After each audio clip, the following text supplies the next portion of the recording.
मधेपुरा लोकसभा क्षेत्र के लिए कहा जाता है कि जैसे रोम पोप का था उसी तरह से मधेपुरा गोप का है, अर्थात यादवों का है।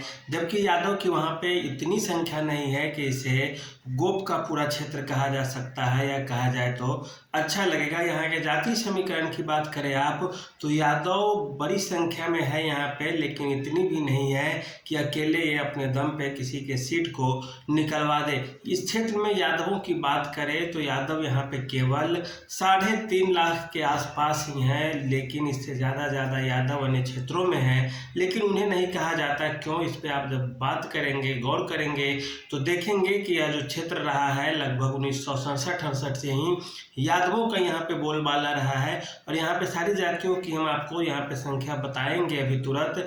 लेकिन ये देखें कि यहाँ पे जब भी कैंडिडेट होते हैं तो यादव वर्सेस यादव ही यहाँ पे लड़ाई होती है। कभी लालू यादव शरद यादव को हरा देते हैं, तो कभी शरद यादव लालू यादव को हरा देते हैं, कभी पप्पू यादव मैदान में उतर जाते हैं और मुकाबला त्रिकोणीय हो जाता है। 2014 में पप्पू यादव भी चुनाव जीत लिए थे, लेकिन वो कैसे जीते थे इस पर हम चर्चा करेंगे। लेकिन इन सब चीज़ों से पहले आप यहाँ पे जान लें कि इस बार जो मतदान होने जा रहा है 7 मई को, उसमें मधेपुरा से सीधे जनता दल यूनाइटेड के वर्तमान सांसद दिनेश चंद्र यादव वहाँ से मैदान में है, और आरजेडी के टिकट पे कुमार चंद्रदीप है, जो पटना के जो कॉमर्स कॉलेज है वहाँ पे वे इंग्लिश के प्रोफेसर हैं। उनके पिताजी भी इस क्षेत्र से सांसद रह चुके थे।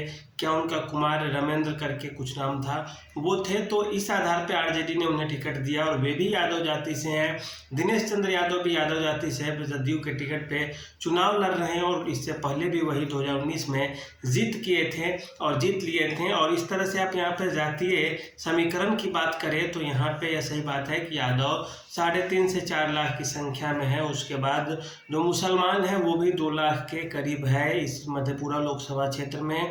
राजपूत वोटरों की बात करें तो 1,15,20 हज़ार, 1.25 लाख के आसपास यहाँ पे राजपूत भी है।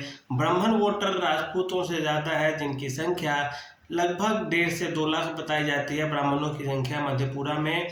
उसके अलावा कायस्थ जाति के लोग यहाँ पे लगभग 5, 7, 8 हज़ार के आसपास है। भूमिहार जाति की बात करें तो वह भी कायस्थों के बराबर ही है, वह भी 8 से 10 हज़ार के बीच में ही आती है।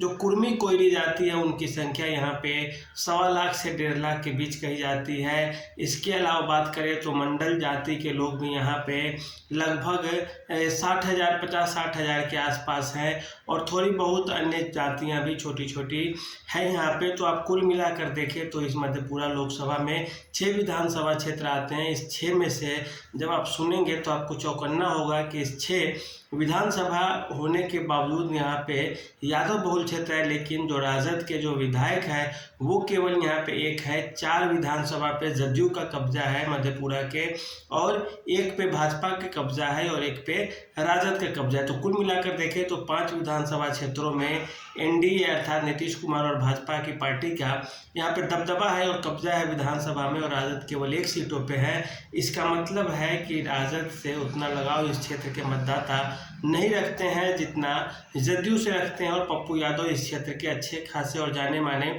चेहरे हैं।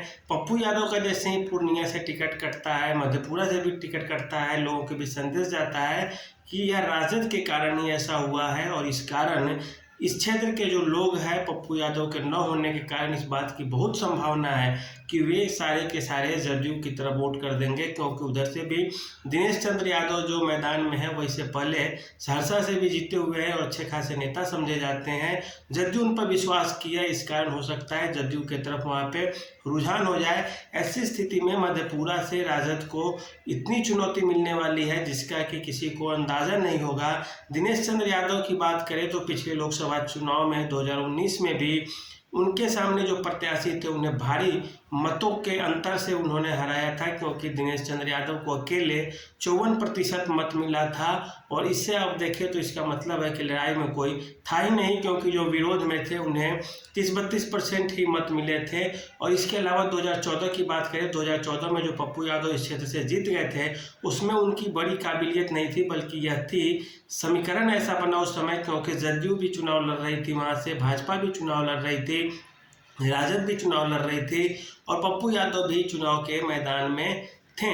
और राजद से पप्पू यादव को काफ़ी सपोर्ट मिला था। इस कारण पप्पू यादव मुश्किल से 50 से 60 हज़ार वोटों से ही जीते थे और इधर जदयू और भाजपा के बीच वोट बंट जाने के कारण स्थितियां कुछ उल्टी हुई और पप्पू यादव जीत गए। 2019 में ऐसा नहीं होता है। 2019 में नीतीश कुमार भाजपा के साथ चुनाव लड़ते हैं और भारी मतों के अंतर से, लगभग 2.5 से 3 लाख आप समझ सकते हैं मतों के अंतर से जदयू यह सीट जीत जाती है और इस तरह से यह मामला सीधे सीधे निकल जाता है। इस बार की भी बात करें तो कमोबेश यही स्थिति होने वाली है, क्योंकि पप्पू यादव की टिकट कटने से कांग्रेस से जो राजद जबरदस्ती छीन लेती है सीटें, इससे लोगों में नाराजगी जाती है और खास करके इस क्षेत्र में पप्पू यादव के चाहने वाले लोगों की संख्या ज़्यादा है। ऐसे में इस बात की संभावना रहेगी कि थोड़े बहुत वोटों का ट्रांसफर इधर से उधर न हो जाए और लोग गुस्से में आकर जदयू खेमे को वोट न कर दे। तो यहाँ पे जो कुमार चंद्रदीप है, उनकी स्थिति दिनेश चंद्र यादव के मुकाबले कहीं भी